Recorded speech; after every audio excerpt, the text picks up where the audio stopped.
When you bought your motorcycle, was it really about the ride or was it about who you look like on it?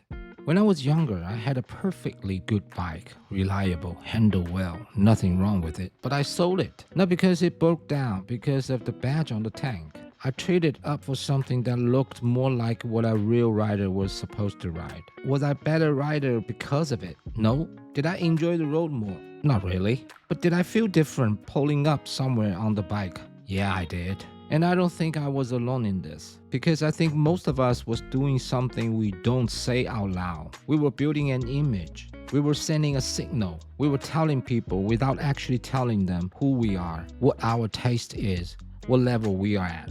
The bike does that talking for us. And the gear, and then the brand, and then the destinations.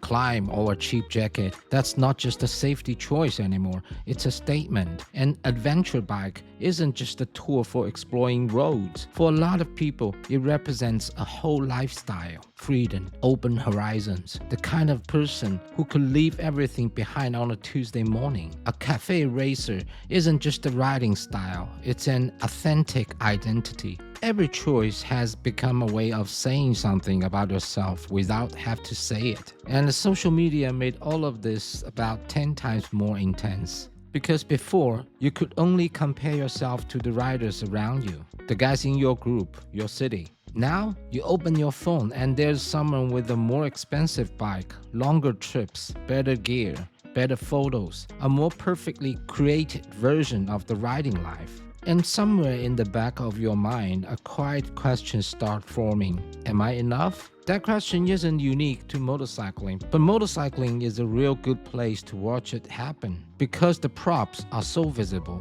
The bike, the gear, the destinations, the mileage, the badge. All of it becomes evidence, evidence of who you are or who you want people to think you are. Here's the thing though, I'm not saying this is wrong. I'm not telling you to stop caring what your bike looks like or what brand your jacket is. That's not the point. The point is, when the image starts to driven the decisions, something quietly shifts. You stop riding because you love riding, and you start riding to maintain a version of yourself. You are not choosing a bike for how it feels under you. You are choosing it for how it looks to someone standing next to it. You are not planning a trip because the road calls you. You're planning it because the story will sound good later. And at some point, it gets heavy. I know because I lived in it. The constant upgrading, the need for something more impressive, the feeling that whatever I had wasn't quite enough yet. Until eventually I just got tired of the game. Not because I got smarter, not because I had some big realization. I just noticed that there's no finish line. There will always be a more expensive bike, always someone who's ridden further, dressed better, done more. You can't win this, ever. So I stopped it, trying, and something starts happened when I did. Riding got lighter, more enjoyable, more mine.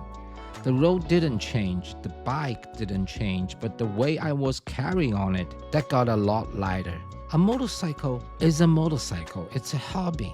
Same as fishing, same as photography, same as anything else you do because you enjoy it. It doesn't need to represent your taste level or your income or your identity. You don't owe anyone a performance. Ride the way that actually makes you happy, not the way that looks like you were happy. Those are two very different things.